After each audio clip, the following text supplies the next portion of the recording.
We have with us today Igor Nastaskin with the Malaga Cove office. Thanks for joining us, Igor. My pleasure. Why don't you introduce yourself and tell everybody about how long you've been in the business, what areas you work, and what your business looks like. Thank you very much, James. As James mentioned, my name is Igor Nastaskin. I've been in the business for a little bit over 20 years. I am primarily focused on the Hollywood Riviera part of Torrance, although I do business everywhere in the South Bay. And it's been a great 20-year ride. I've learned a lot on the way. And congratulations, you were in our top 10, number 10, and you made Titan Club this year. So Thank you. That's Thank you. Great. Thank you. Tell everybody about prospecting. How do you get your clients? And talk about how you prospected when you first got in the business and what you did then and what you're doing now and how it has evolved. Okay. So when I first started in the business, which was in 2001, it was actually a very tough time. It was right after 9/11, and probably was not the best time, but I made it work. And I've immediately decided that I was going to do things geographically. I still do live in the Hollywood Riviera, and a lot of people knew me there. I was involved with kids' activities, soccer, different things there.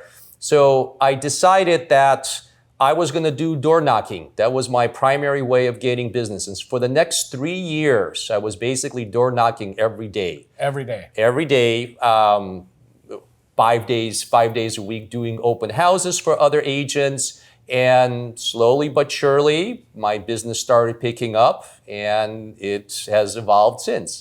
So what do you do now to stay in touch with your past clients and your sphere of influence?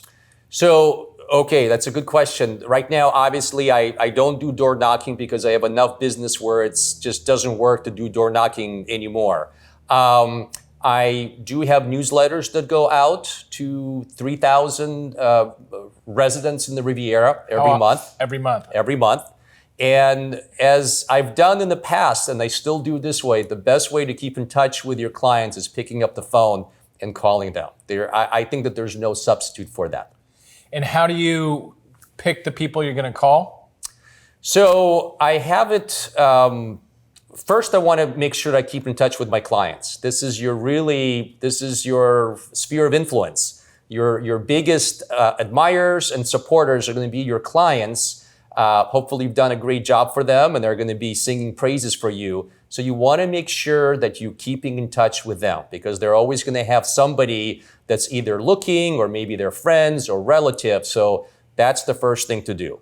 The second thing that I do in getting business, I also advertise. I'm on the back of Diggs magazine. And it's basically becomes word of mouth. My signage, I have a lot of for sale signs and people notice that. And it just seems that that's how the business comes. And what advice would you give a younger version of yourself now that you've been in the business and been successful? So first of all, you want to have a plan. You want to write down what you're going to be doing because things just don't happen in a vacuum. And it doesn't mean that you have to stick to this plan 100%. You start, you kind of launch yourself, and then you adjust as needed. But you figure out, you have to maybe send out a letter to your sphere of influence, to your friends, your colleagues, your coworkers. Let them know that you are in real estate. Let them know what you're doing.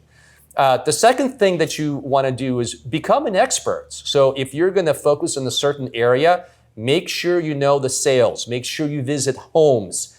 Make sure you talk to other agents who work that area. Because you cannot be successful if you don't know what you're doing. And the clients will very quickly pick up on that. So it's something that's very difficult to hide. So you're a goal-driven agent. Do you have specific goals that what you want to achieve this year? I have many different goals. But the way I do business right now, I don't get up in the morning and say, how do I get more clients? I mean, it seems like what I focus on is making sure that I provide the best possible service for my current clients. And it seems that everything else just naturally flows out of that. So this is how my mental state is. And it's been working for me all these years.